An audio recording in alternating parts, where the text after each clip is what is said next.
It's Friday. We made it! Celebration. It's almost Thanksgiving weekend. Jeff, are you ready? I know. We got the starlight. Yes. We're going to be out in Castle Rock. Yes. They're letting us in public. Yeah, we don't know what stage. We'll be at stage. the top of the rock. You can just toss us off. Yeah, we'll be just throwing things at us. They don't tell us what stage we're going to be at yet, so it's going to be kind of like a Where's Waldo if you want to come out and see us. But trust us, it's not going to be one of the three most important stages. So when you look at what stages they highlight and just cross those off the list, we are not at any of the top three most important stages. They would not risk that, and I respect them for it. So, yeah, they're putting us on one of the other smaller stages. Hopefully we'll be doing something with kids, some sort of local groups that we can highlight things in Castle Rock and around Denver and the metro area where people are coming together doing some great stuff. We were doing the dance companies last year. That was a lot of fun.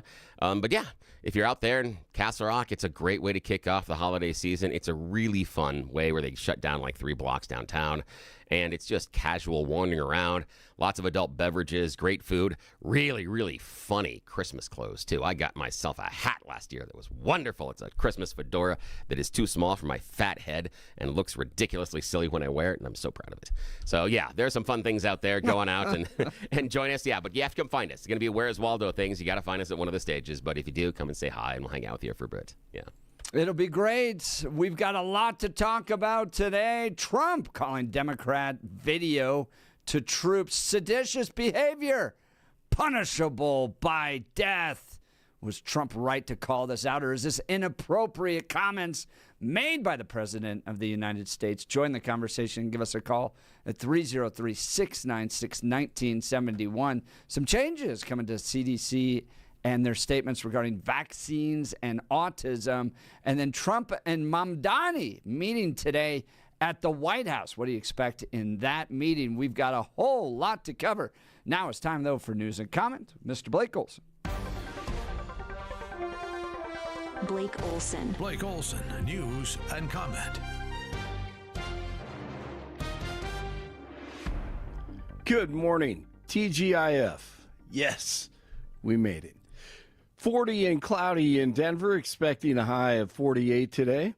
News sponsored by Pastor Camp Heating and Air Conditioning at 303-777-1234 to learn more about special savings opportunities on Lennox equipment.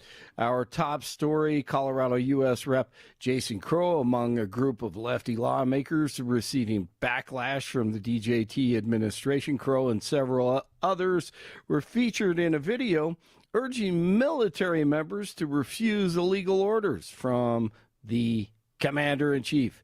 The nature of what was meant by illegal, unlawful, or unconstitutional was not specified in the video. 47 called it seditious behavior, punishable by death. I agree. Crow has said he simply was reminding people to obey the law. Yeah. Yeah, we're going to get it. We're going to dive into this. I can't wait. This is going to be hot. I want to hear the phone calls on this one. Absolutely. Anyone who listens to the show knows that we don't like Jason Crow and think he's a loser when it comes to being a congressman. But he has now pushed it into totally new realms. Right? Right? And he's the type of guy that just uses, and I think it's fair to say, uses his military service to advance his political aspirations. Sure seems right? like it. Doesn't it? It becomes. I hate to say that, but right. But yeah. it becomes almost this kind of badge that he wears, not to have pride in his country, not to honor the military, but to advance his political career. Exactly. I don't know. That's what it seems like at this point. Same here. You can tell me I'm wrong. But. No, exactly. They have the phone number. Yeah, right. Give you a call. By the way, I spoke at the Turning Point event last night, and I'm like, look, all right, if you don't like me, you can call the radio station, tell the whole city how dumb I am. That's right. And you'll take the call. Well, And I you'll said it makes give for them good at least radio. 5 minutes. And I said it makes for really good radio if you call and tell Bill how dumb you think he is. Yeah, that makes it even better. That's much better. That's Absolutely. So set your alarms and get your phones ready. Here we go. New York City Mayor-elect Kami Donnie, he'll sit down with DJT at the White House today.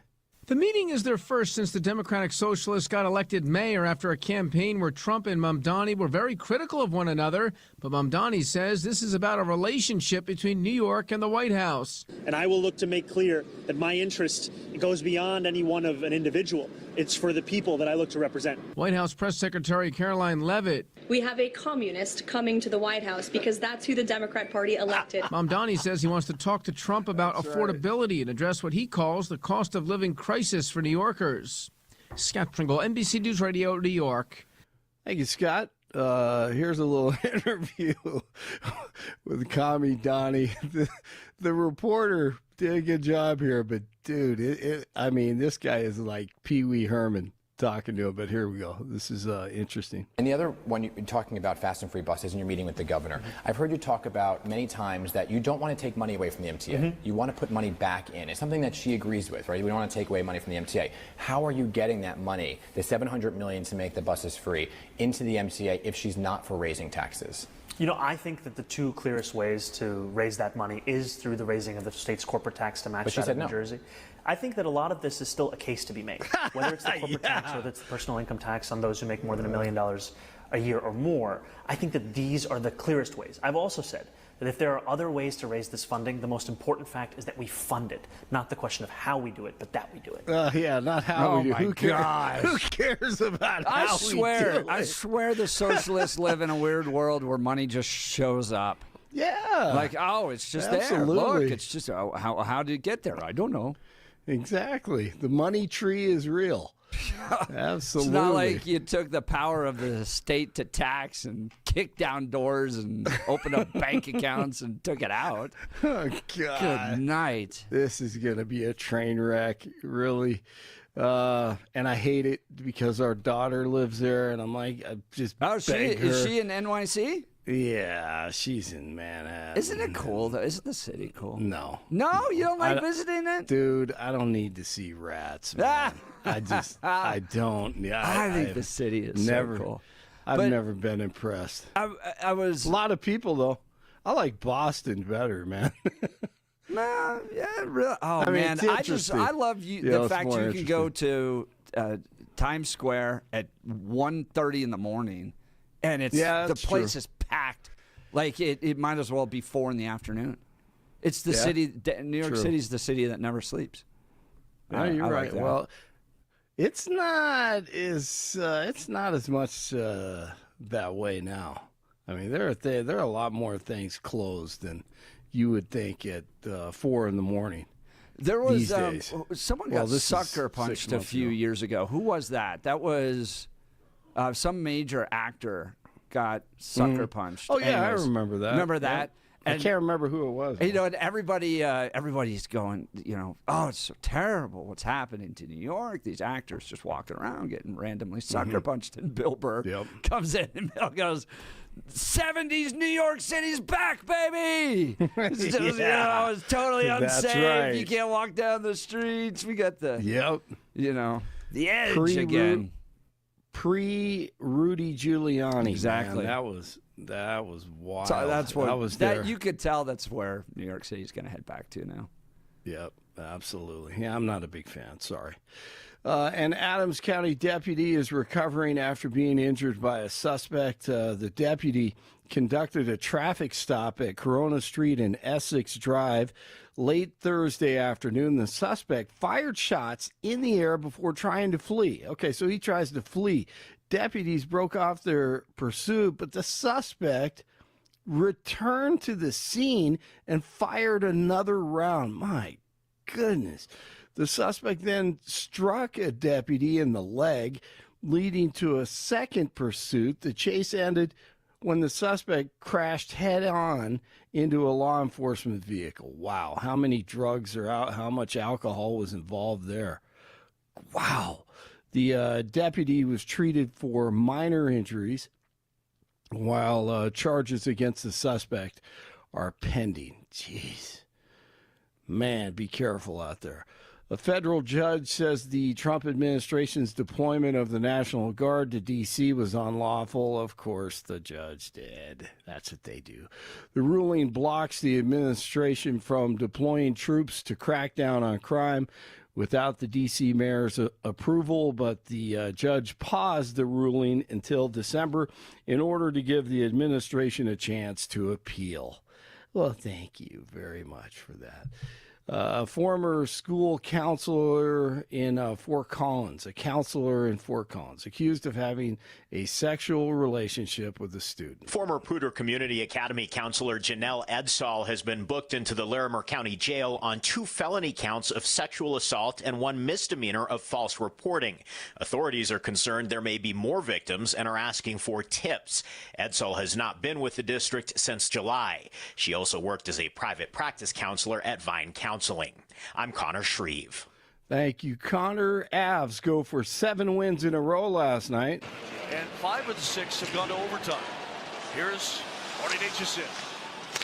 Long shot off the iron from McCarr. Score! Nathan McKinnon. Thank you, Moles. 6-3 over the Rangers. The Avs have scored a point in every game but one. They are 14-1-5.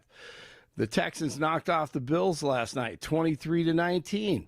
On Thursday Night Football, Houston now 6-5. The Bills have dropped to 7-4. Josh Allen will be in Laramie tomorrow as they honor him and retire his number 17 at WYO. But they are having problems in Buffalo. 39 in Lone Tree, 38 in Lafayette, 40 in Denver. You are waking up with Jeff and Billy, and it is Friday. Right, yes. Yay! Here we go. Get your nicknames into Bill. Let's see. I love that. Let's get the nicknames going. Blake Olson, News Talk 710 KNUS. A storm system lifting north and east out of Arizona will clip the Front Range and eastern plains of Colorado with some upslope, some cooler, wet weather coming to the Front Range. Clouding up, temperatures in the low 50s today. Showers developing by afternoon. Areas of rain and fog tonight may be mixing with a little bit of wet snow. This will be especially true Palmer Divide and foothills.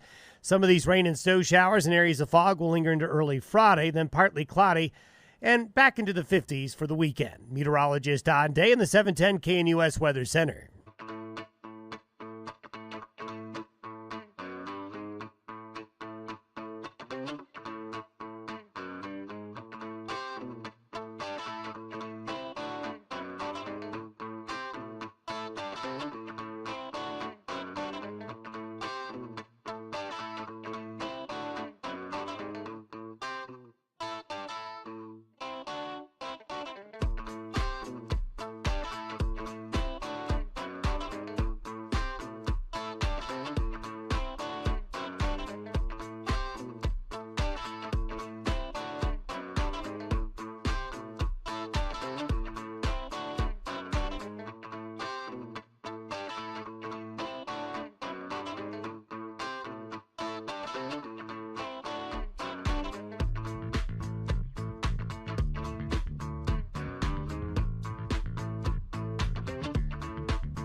Billy had a great time with the Turning Point kids at the Colorado School of Mines last night. Hey, Packed fantastic. room, Good. standing room only. Nice. Which was their first event of the year. Great turnout. And there were 3 kind of distinct groups of folks there. We had what were adults they? from the community. Okay. So that was fun. Came out, attended a lecture on a college campus, then went out to dinner.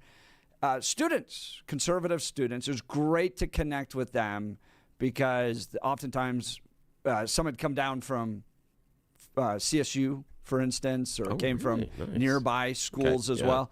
They feel isolated on their campuses. So to encourage, inspire, connect with them was fantastic. Talk about being in Colorado, being surrounded by socialists.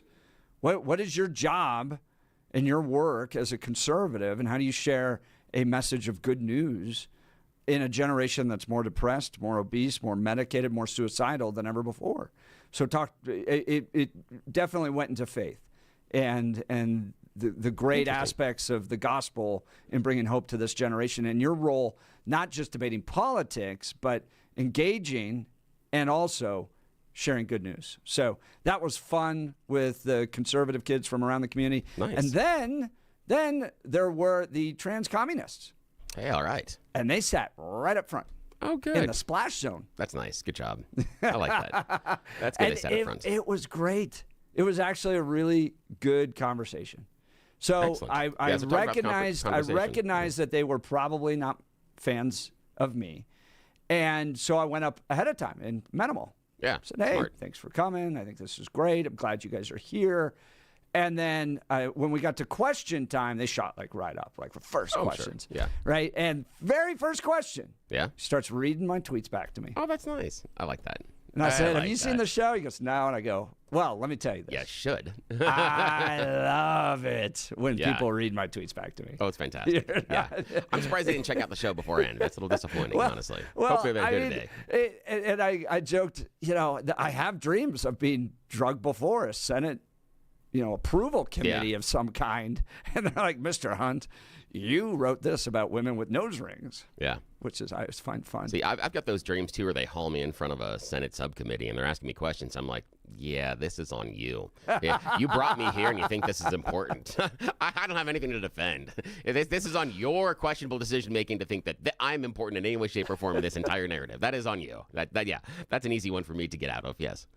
And then lots of questions around the role of Christianity, of trans issues, of socialism, all that stuff. So we don't, I called my wife afterwards. I was like, Charlie was so on to something. Oh, yeah. Because we don't have this.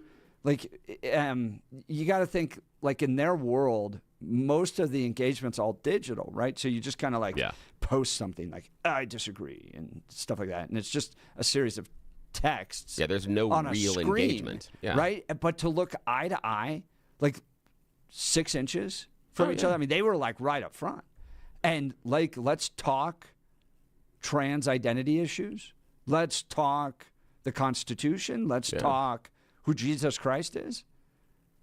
Face to face, it was so cool. Oh, that's I loved wonderful. it. Then they stuck around afterwards. We talked for another 40 minutes in the hall. No way. So that's awesome. And I said, call into the show anytime. I love this. I appreciated it. It was like what you and I going back and forth. It was very collegial. Good. Even more so than what you and I can get into. Well, they were in publican rules and stuff. We're allowed to get a little down and dirty here. There's a little. And what I really appreciate is that, one, the people that disagreed showed up. Two, they at least did some of the research and the back end to look at your tweets. Three, and I think this to me is most importantly, that's a good job there, Bill. Nice job at 618. Okay, the most important one is number 3. There we go. That's a better way to say that sentence. Is that they engaged in a respectful manner. They didn't stand up. They didn't try to shout you down. They didn't stand up in the middle of the speech and hold up signs and try to block anybody from behind you seeing. They didn't yell anything. They didn't get up and disrupt during it. They engaged as was offered inside of the forum, and they did it respectfully. That is the most important thing to me about that entire exchange between you and them. I loved it. I was glad they were there. Fantastic. Good job. They did do this little protest. I guess it's called a silent protest. Have you heard of this? Where they just look at their phones the whole time. God, that's what that is. That's called dinner time with teenagers. That's what that is. People came up to me and were like, protest? Jeff, didn't you think that was rude? I was like, that's the kids in my house. Exactly. I'm talking to them all the time and they're staring at their phones. Exactly. Have you gone to a concert and the number of people looking at their phone or looking at the stage? No, that's not at all. Yeah, that's not. If that is a protest, please go right ahead. Continue that one. So Mason, Vega, and the entire Turning Point team and the young Republicans that helped put it on, they turned out a crowd. Nice. Vega, I like the name. That's wonderful. Vega, isn't that cool? That's cool. Yeah, very cool. She's the state director for Turning Point. I love that because, side note, and I'm not trying to insult Vega. We've got a snake named Vega. I like that name. It's the largest star in the constellation of Lyra. I like that name. That's cool. Yeah. Of course Yes, you know I that like information. Yeah, I like that. That is really cool. That is nice. Okay, that is cool. But they turned out a crowd. They had security. I mean, think about it. These were college students, right? They turned out a huge crowd. They felt or had to deal with opposition. So people were, yelling at them and kind of trying to harass and intimidate them prior while they were out promoting and tabling it. They persevered through that. Good. They had security, so it was a safe event. Nice. They made sure everybody was respectful. They made announcements at the beginning that, That's hey, important. we welcome discussion, debate. We're going to have a time for it, but if you're disrespectful, you're going to be escorted out. They were very smart. clear. And that's very smart because, again, prior to the starting of the event, and you know this doing the Western Conservative Summit, setting expectations for the crowd. Correct. To tell the crowd beforehand what is expected of their behavior, because then it's easier to tramp down on disruptive behavior because you've outlined it beforehand, rather than trying to tell people during the event that it's not okay to disrupt. Like, you didn't say anything. Yeah, come on, stop acting a fool. But yeah, you got to set it out very well. And then, bro, let me tell you about the Yeah. Mines kids. They're so smart. They're fun too, though. They are so cool. Yeah, they are. Right? Like, you're just around people that are going to go do really cool things. Like, one guy was a nuclear engineer, studying nuclear engineering. Another one, chemical engineering. He's going to go work for a whiskey distillery. Yeah. Like, he's on his way to doing that. Another one, a lot of them into mining. Yeah. And mineral development. Yeah, and geoengineering and stuff. Yeah. Uranium like, bro, my college experience was totally different. Oh yeah, we have two cousins that graduated from mines, and I've got a friend of mine from college whose father was a professor at mines and just wicked smart. We talk geology, Next and level stuff. Yeah. So the funny thing is, at most speeches I give, I remind people that they are smarter than nearly all the lawmakers down at the Colorado State Capitol. Very smart, right? yes. Like, you could pick 5 people out randomly off the street, and they're going to make better decisions than the people down at the state capitol do. And in this case, it was absolutely true. Oh, like, absolutely. these are wicked smart kids. Yes. So I want to thank Mason, Turning Point USA, Colorado School of Mines, Vega, State Director for Turning Point, putting on an absolutely fantastic event. It's the hottest thing on campus. People, standing room only. People want the debate, the conversation. Turning Point facilitating it. It was just that is wonderful, and thanks for extending the invitation to my buddy Jeff. We really appreciate it. Really appreciate not just the exposure, but also to get him out and have him talking. And if you're gonna pick somebody that you have in the Colorado media market, there is nobody that is suited better to stand there and do that presentation at TPUSA. I have warmed him up on a daily basis. It's true. He is ready to go. I was telling my wife about that. I was like, dude, you are ready. There's not a question out there that intimidates me. Are you kidding me? Not a single thing anymore. Yeah, you are primed and ready to go. Yes, you're ready for prime time. You're like the best sparring partner out there. That's what we're doing here, my friend, and that's why this works. That's how this works. All right, coming up, Donald Trump calling out Democrats with that video. Man, have you seen Marsha McCollum going after Jason Crow? Was Trump right to say that this was seditious behavior punishable by death? Or is that going way too far? Are you calling for the death of his political opponents? We want to hear from you. We'll get into that next. Give us a call, 303-696-1971. Text us on the Dan Caplis Law Text line, 720-819-5115. You're listening to The Jeff and Bill Show. This is Denver's Talk Leader, News Talk 710, KNUS.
Trump calling out Democrats in a video to troops, saying it was seditious behavior, punishable by death, and then retruth posts that George Washington would have hung him.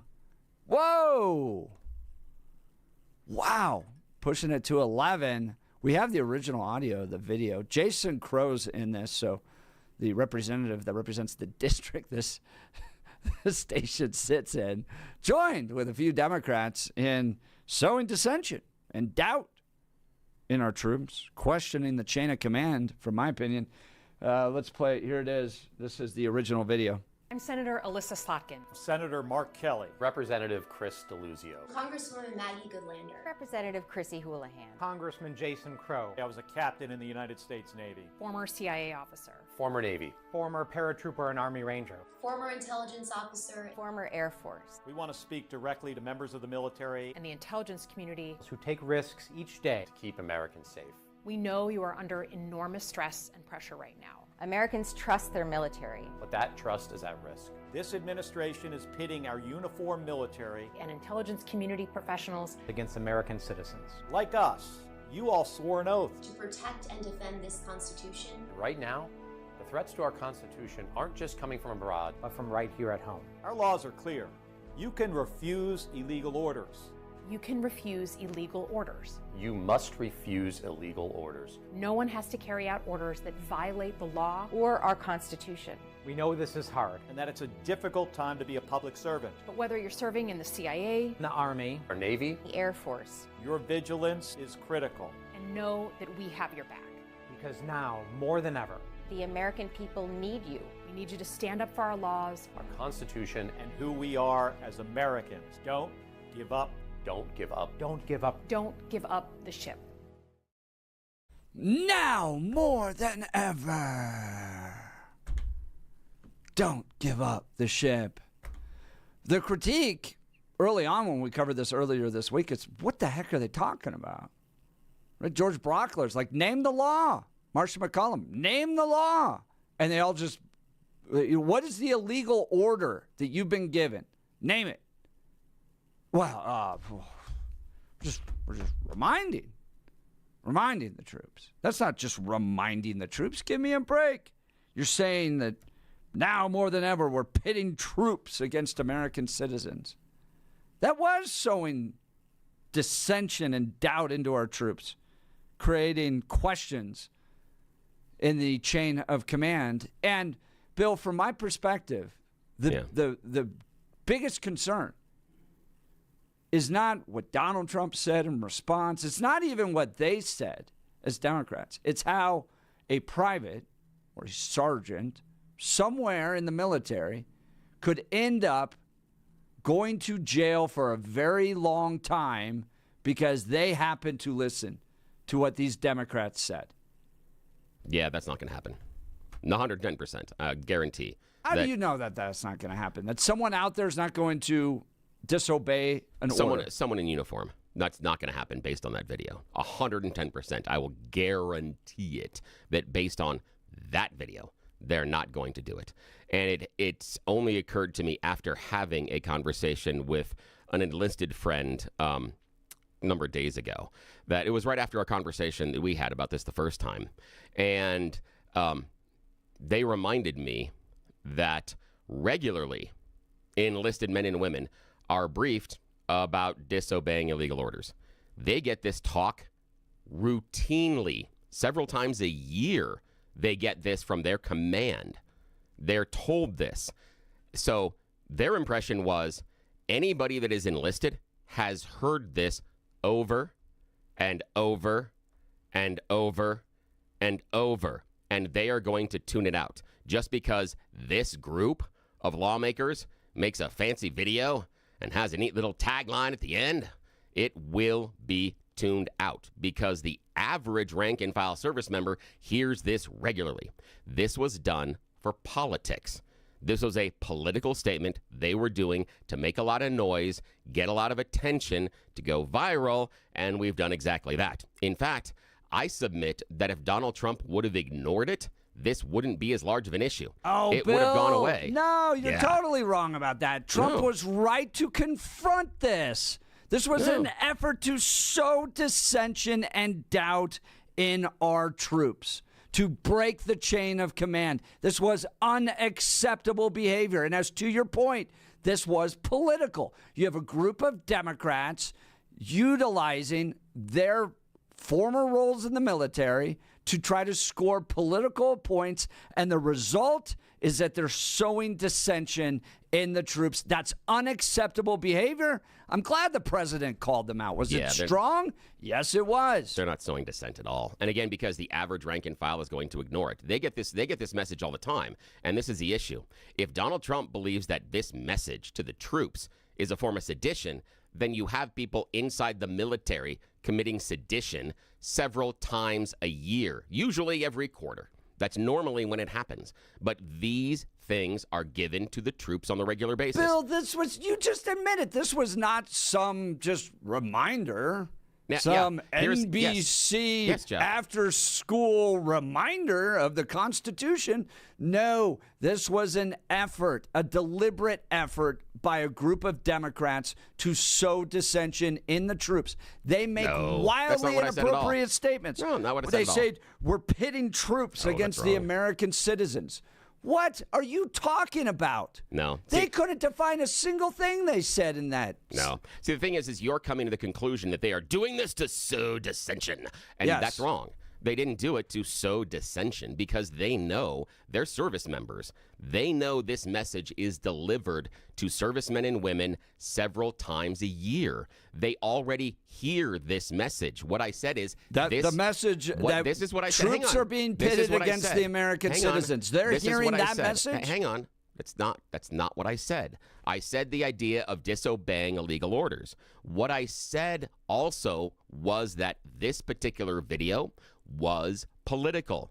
It is not focused on the men and women that are serving our country. That's exactly who it's directed to, Bill. No, Jeff. They say that. Jeff, hang on. That is who they're talking to. Jeff, hang on. No, they're not, because every single one of them in that video knows that servicemen and women get that message about disobeying illegal orders regularly. They are all well aware of that. So they are framing this as if they are talking to the soldiers, but they are talking to the American public, and they are doing this for politics. This was crafted to go viral. This was crafted to create a stink and to create a false argument. Yes, I hold them responsible for that. All of them know this. All of them are playing politics with this, but they are not doing it in an intent to sow dissension inside the ranks, because they all know that everybody in the ranks already several times this year have gotten the message about disobeying illegal orders. They don't need it from them on a fancy video. Bill, They've you're already gotten saying it. two things at the same time. One, they hear this all the time. It's not that big of a deal. And two, the video was a political effort to, They both can be true. to create noise in the political realm. Bill, this was wildly inappropriate. This type of crap needs to stop. Sending a message that was directed to troops, okay? And it was full of false statements, like you're being pitted against the American citizens. What are you talking about, okay? That you now more than ever have to refuse illegal orders. What illegal orders are you talking about? They still can't define that. They go, oh, it's just a general reminder. This is not a general reminder. The motivation here was to try to get members of the military to question and possibly disobey orders that come from their commanders. They created a false scenario where this is happening right now. It's not. It's a lie. And the result is you could have private sergeants out there disobeying orders. And if you, God forbid that happens, and this private, this 19, 20-year-old somewhere ends up being prosecuted as a result of it, I'm going to hang it on the statements made by these people, these Democrats. It was inappropriate. And the effort was to sow dissension. Well, join the conversation. Would love to hear from you. Give us a call, 303-696-1971. Text us on the Dan Caplis Law text line, 720-819-5115, 720-819-5115. Donald Trump accusing 6 Democrat lawmakers of seditious behavior punishable by death after they released a video urging U.S. service members to refuse unlawful commands. This is really bad and dangerous to our country. Their words cannot be allowed to stand. The 6 lawmakers, all of whom have served in the military or intelligence communities, called Trump's remarks dangerous and said they amount to threats against elected officials. The row comes amid heightened concerns about politically motivated attacks in the United States following a rise of instances of violence against political figures. Look, calling for hangings, I think that's inappropriate, right? But Trump, in true fashion, had to call for these Democrats to stop it. This is inappropriate. It's a threat to our country. They should be ashamed of the video that they made. Trump pushed it. He's going to get them to stop it, I think. Let's go to the phone lines. Ron in Denver. Good morning, Ron. You're on with Jeff and Bill. Morning. Good morning. Hey, I agree with both of you a little bit. I don't think the congressmen are directing their comments at the military. I think it's saying to the American people, here's another way to rebel against ICE. I think Donald Trump responded maybe inappropriately, but said, if you're seditious, if you act like this, here's the consequences. I put that together with the Summer of Love and peaceful riots. There's got to be consequences, damn it. All this name-calling and back and forth is just disruptive. It's not doing anybody any good. When my kids were young, if they were disagreeing and fighting with each other, they had to face each other, hold hands, and not say a word. And eventually they got along, but they had to realize they got to set the differences aside. And it's kind of like Rudy Giuliani's comments about fix the broken windows and the big things fix themselves. We got to stop the name calling from city council all the way up to the president. It's got to stop. Yeah, what do you think of what do you do with the name calling when that seems to be the, I guess I would say, cash that we use in our politics right now, that we turn and we insult people? One of the things that, in my mind, helped Donald Trump rise to the top of the GOP is because he was good at making derogatory nicknames for people. And so those little tag nicknames. So can we really say we need to stop calling names when that is sort of the stock in trade of the guy who's in charge of our country right now? I mean, you remember Little Rocket Man, you remember, Little Marco, Sure. There's a whole bunch of stuff, yeah. But if it was just Donald Trump, then we'd slap his hand and put him in a timeout. Man, what's missing so much, and it, to me is so obvious, is our lack of religious leadership of all denominations. Where are they to say, you know what, let's reinforce the golden rule. Here, we'll show you some examples. It's just become, decorum is just archaic. Why can't you just politely get along and say, you know what, the congresswoman from Texas, I don't agree with what you're saying. Let's move on. It's become so hostile, and I think leadership in the political realm has reinforced that, you know what, I can call you a bigger name than you called me. Ron, no I want to take it. desire. I want to take this in a little bit of a different direction. I wonder if we need to push it a little bit more. When Donald Trump reposted the idea that George Washington would have hung him, George Washington was pretty dang tough. I mean, he put people in jail, even called and oversaw trials for the execution of deserters. Well, and did public floggings. So maybe a public flogging would help.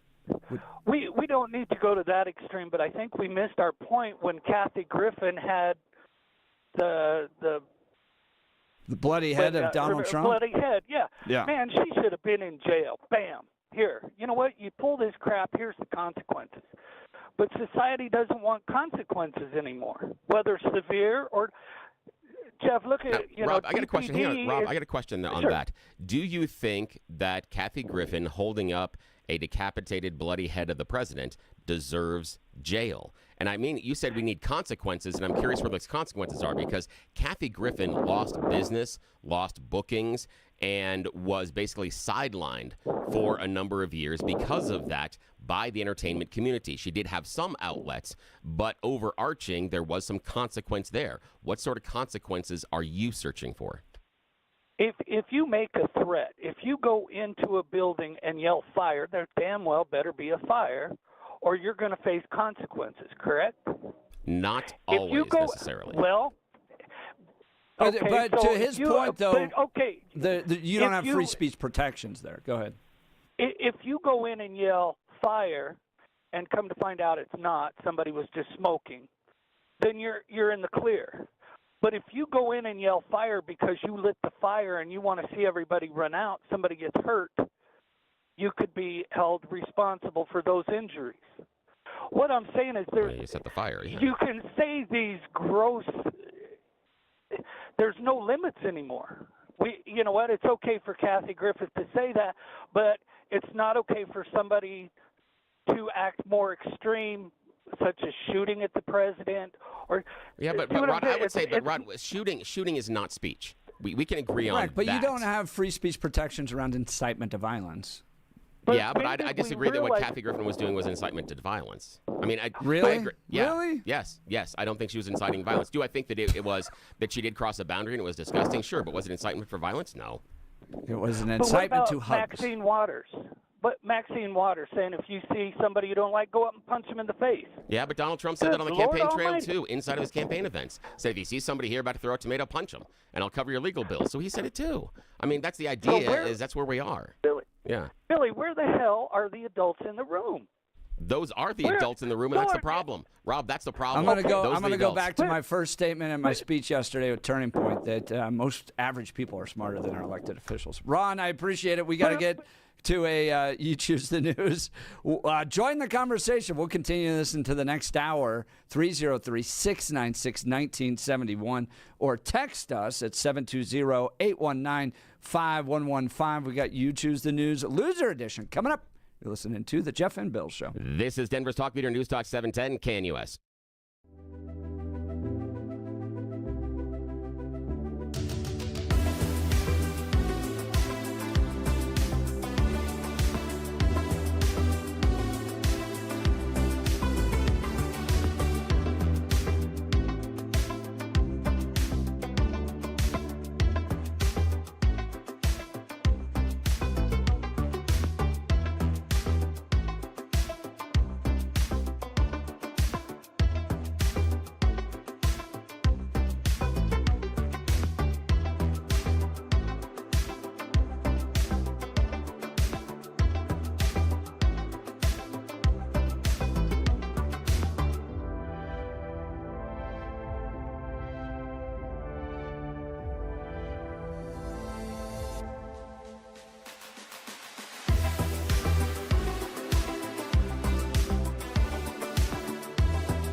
Welcome back to the Jeff and Bill Show. It is Friday. You have made it. Yes, it's unbelievable. Finally, the end of another week, and you're rolling into Thanksgiving week next week. We've got Karthik and Tony hanging on the line. We'll get to y'all in a minute. Now it is time for us to revisit some of the stories Jeff and Blake passed over earlier this week. Yes, it is the loser edition of You Choose the News. Let's see who's the winner today. Man, you are one pathetic loser. Loser! Let's go. Loser! You're a loser! The Losers Club. Bunch of losers. You're such a loser. You made me feel like a loser! She's a loser. You are such a loser. Loser. Yes, earlier this week, these are the stories that both Jeff and Blake felt weren't worthy of our attention. We bring them back for a second shot at glory. It's the loser edition of You Choose the News. You know how this works. Silly stories. Here in my hand, I find on the interwebs, give them even more ridiculous headlines so that we can waste a little time here on CanUS because those in charge don't awake until 7. Once we found that out, we are going to take full advantage of being left unsupervised. And as always, shh. This is a big secret. They don't know that we're doing this. So this is just between all of us. All right, so Blake Olson is in the news department. Jeff Hunt in the studio. Gentlemen, here are your headlines. Headline number 1, think for yourself. Headline number 2, cold as ice. Headline number 3, sleep with famous people. Not an Epstein reference, just saying. And follow your kids' dreams. Mr. Hunt, your choice. Let's follow our kids' dreams. Yeah, give up on your own. Follow your kids' dreams. Here, we meet a Swedish man by the name of Martin. Now, he is a wonderful, devoted dad, and he finally decided to make his kids' dreams come true by becoming a world record holder. Yeah. Now, recently, Martin was kind of down on where he was in his life, and he's like, I'm not special. There's nothing else. And his kids were like, Dad, there's so many things you can do. There are lots of things, and they pointed him towards the Guinness Book of World Records. They're like, there's got to be something you can do. And he actually started paging through it and looked at something and went, hey, there's something I think I could possibly do. There's an opening for Martin to be a Guinness World Record holder. And that's when he started stuffing matchsticks up his nose. Yes, choices, people. Yeah. He basically, he looked at it and he realized my nose is kind of large already and my nostrils kind of stretchy. He did a couple of test runs and figured, hey, the current record's 68. I'm sure I can stuff a lot more things up my schnoz. 68? Yeah. So just a couple of weeks ago, he managed to stuff a total of 81 matches up his nose. Yes. The picture is absolutely hilarious. The thing is that now his kids know that he's a record holder. So he sits there and said, yeah, because sometimes you got to listen to your kids. He gives them a big shout out for being the encouragement behind him embarrassing himself in public. But now he's a record holder, unlike all of us on the show. Good for him. I know. Reminds me of Eddie the Eagle. Oh, yes, absolutely. Okay. Just go for Mr. it. Now. Piggy. Now, Blake, think for yourself, cold as ice or sleep with famous people? Let's go with cold as ice. Yeah, cold as ice. Of course, yes, a foreigner reference on this one. A man who cryogenically froze his wife in the hopes of curing her lung cancer years later is now coming under fire because he's got a new squeeze. Yeah, back in 2017, the 57-year-old made the decision to cryogenically freeze his wife's body with the hope that in the future she could be revived and they could treat her lung cancer. Now, she was China's first ever cryopreserved person at the time, and she's still being stored at a chilly minus 320 degrees Fahrenheit. It's a unit labeled Container Number 1. Well, unfortunately, the husband has found a number 2.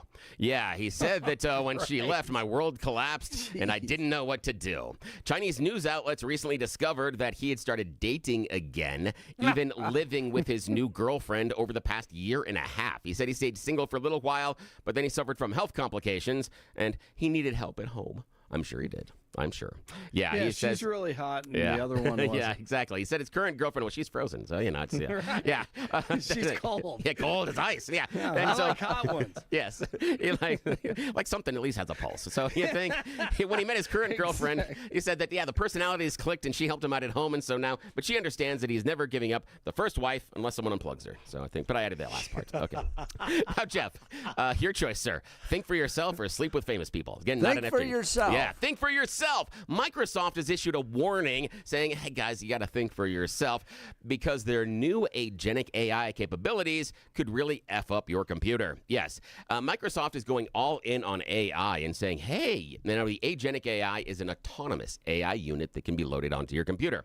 Yes, and Microsoft says, yeah, you should only do this if you really understand the security implications because, well, it's AI and it kind of doesn't know what it's doing. It can actually create some administrator issues inside of your computer and decide to make changes and do things without you knowing it. So yes, if you want your computer to randomly buy things or sign you up for things or do things you're not wanting to, then please enable Microsoft's AI. Is that like AAI? Autonomous? Yes. Yep, that's exactly what it is. AAI. Yeah. That's exactly what it is. Seems like we're going from toddlers with traditional AI to now middle school students with AAI. Yeah, they have a lot more power and it's to very, make your very life stupid. a little more difficult. Yeah, it's incredibly stupid. And we'll wrap up with the last one, sleep with famous people. Now the city of Paris has announced you can join a lottery with a twist. Instead of a cash prize, you get to be buried in one of French's capital's most celebrated cemeteries. You know, the cemetery that has all the famous people in it? They have found some older plots. The families have passed away, and so they're auctioning off the plots. And you can have your own. Just saying. You can be buried where you got Hendrix and Jim Morrison and stuff. Yeah. So, all right. That's the end of You Choose the News. Back to you, Jeff. All right, when we come back, we'll get to phone calls. Karthik, Golden, Tony Littleton, y'all be up next. The conversation continues. You're listening to The Jeff and Bill Show. We are KNUS.